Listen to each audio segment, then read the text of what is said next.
Nel marzo del 2001, una reporter radio sulla costa orientale degli Stati Uniti, di nome St. Brent, e suo marito Lou, che aveva in passato fatto parte dell'intelligence navale degli Stati Uniti, uscirono di casa una mattina in un piccolo paesino del New Hampshire, dove non c'era traffico aereo, forse un aeroplano al giorno, e contarono 375 grossi aerei sopra la loro zona nel corso di 4 ore.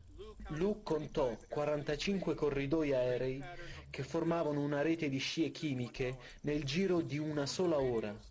Quando Esti chiamò la sua stazione radio, tutto lo staff ed i giornalisti uscirono dal loro edificio e poterono contare 375 scie dove di solito non c'erano mai state scie.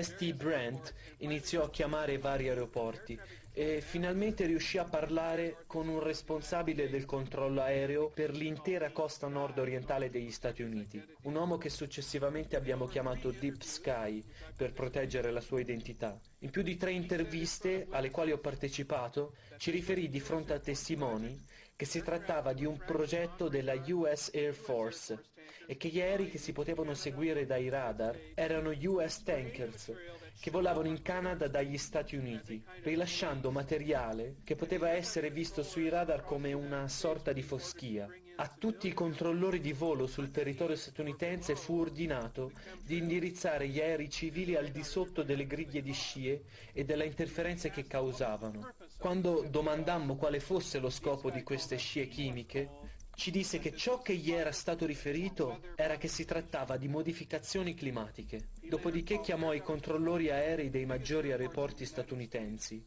e tutti confermarono di poter osservare la stessa cosa. Tutti espressero preoccupazione per possibili effetti dannosi sulla salute umana a causa delle particelle che sarebbero ricadute al terreno. Sappiamo dalla Environmental Protection Agency statunitense che particelle estremamente piccole, 10 micron o anche meno, sono estremamente pericolose e possono causare, secondo i loro studi, un accrescimento del 5% delle fatalità nel giro di sole 24 ore.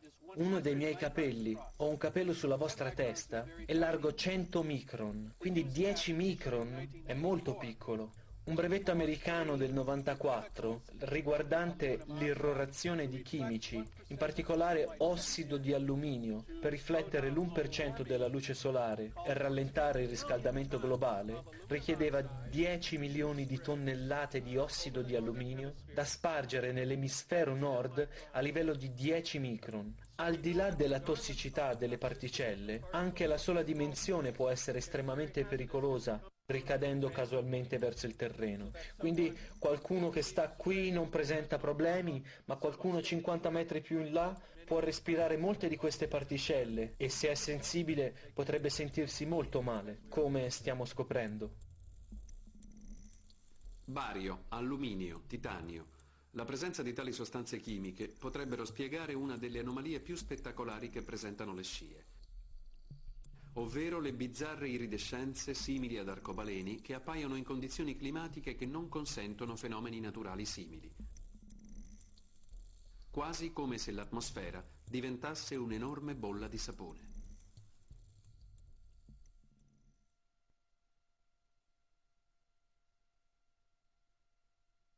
Siamo molto preoccupati, qui in Canada, del fatto che l'aviazione americana possa mandare velivoli militari nel nostro spazio aereo e danneggiare la salute dei canadesi e della vita selvaggia in questo meraviglioso luogo in cui viviamo, senza notificazione o permesso.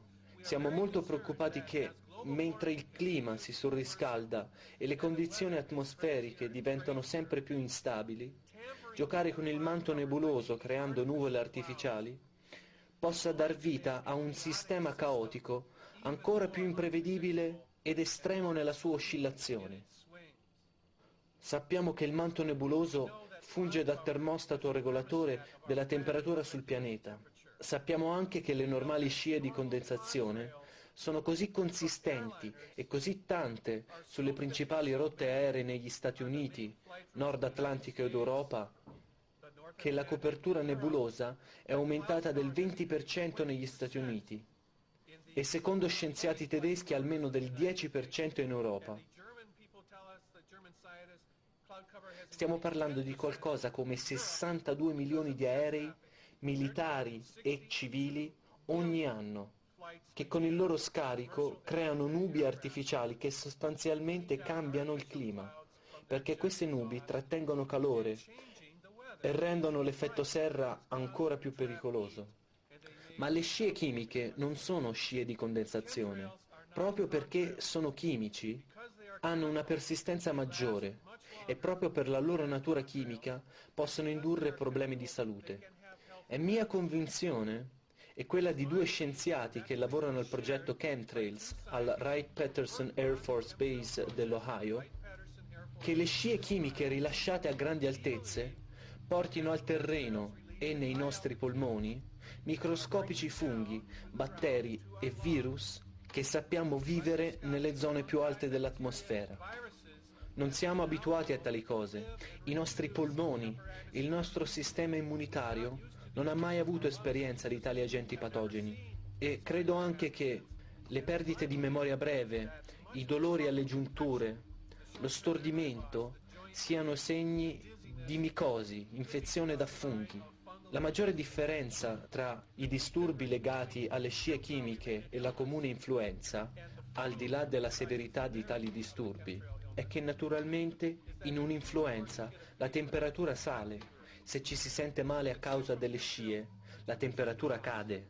E se la temperatura cade, ci si trova con molta probabilità davanti ad una micosi. Quindi raccomando ad ogni spettatore di assumere pepe di cayenne giornalmente per alzare la temperatura corporea ed eliminare l'infezione da funghi.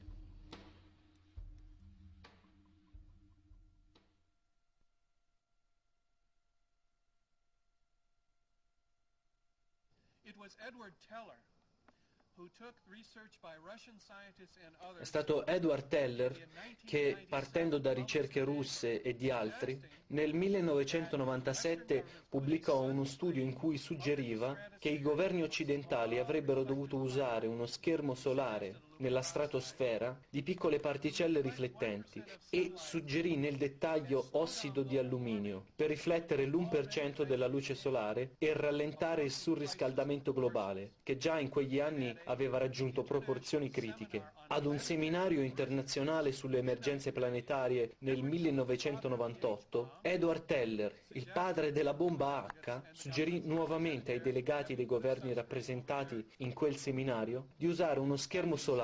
Questi materiali, chiamati Wellbeck Materials, fanno molto di più che riflettere la luce solare. Sono capaci di assorbire il calore tra il terreno e la stratosfera, diciamo tra il terreno e 30.000 e 35.000 piedi, e cambiarne la frequenza in frequenze infrarosse, e possono far sì che tali radiazioni vengano espulse nello spazio esterno. Probabilmente è per questo che non si è mai osservata l'irrorazione notturna. Gli scienziati atmosferici ci dicono che il clima potrebbe surriscaldarsi sul pianeta dai 3 agli 11 gradi Fahrenheit in questo secolo, che è catastrofico naturalmente. Ci dicono anche che dobbiamo ridurre le nostre emissioni inquinanti dell'80% per far sì che la vita continui, almeno per come la conosciamo al giorno d'oggi. Edward Teller ha portato avanti i suoi studi al Lawrence Livermore National Lab negli Stati Uniti ed un uomo di nome Ken Caldeira si occupò della simulazione computerizzata di tale programma. Mr. Caldeira sperava che questo non funzionasse, non la trovava una buona idea.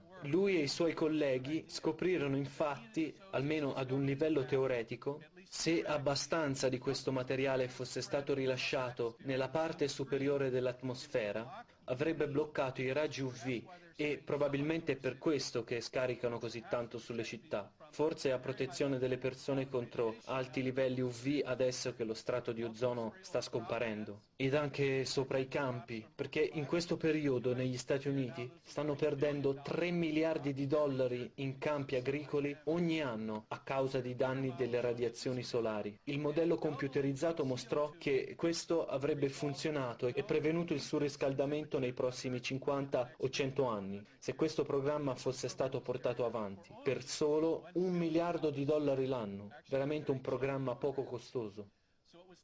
È stato quindi Teller a dire alla stampa dovremmo fare questo il prima possibile, ma quando chiamai il suo ufficio 2 anni fa mi dissero che non sapeva niente di nessuna effettiva applicazione del suo programma e quando chiamai Mr. Caldeira e parlai personalmente con lui mi diede la stessa risposta ed aggiunse che il Livermore non c'entrava e che l'avrebbero saputo perché era la loro ricerca. Ma i due scienziati del Wright-Patterson Air Force Base dissero a Bob Fittricas del Columbus Alive che infatti erano del Livermore Lab.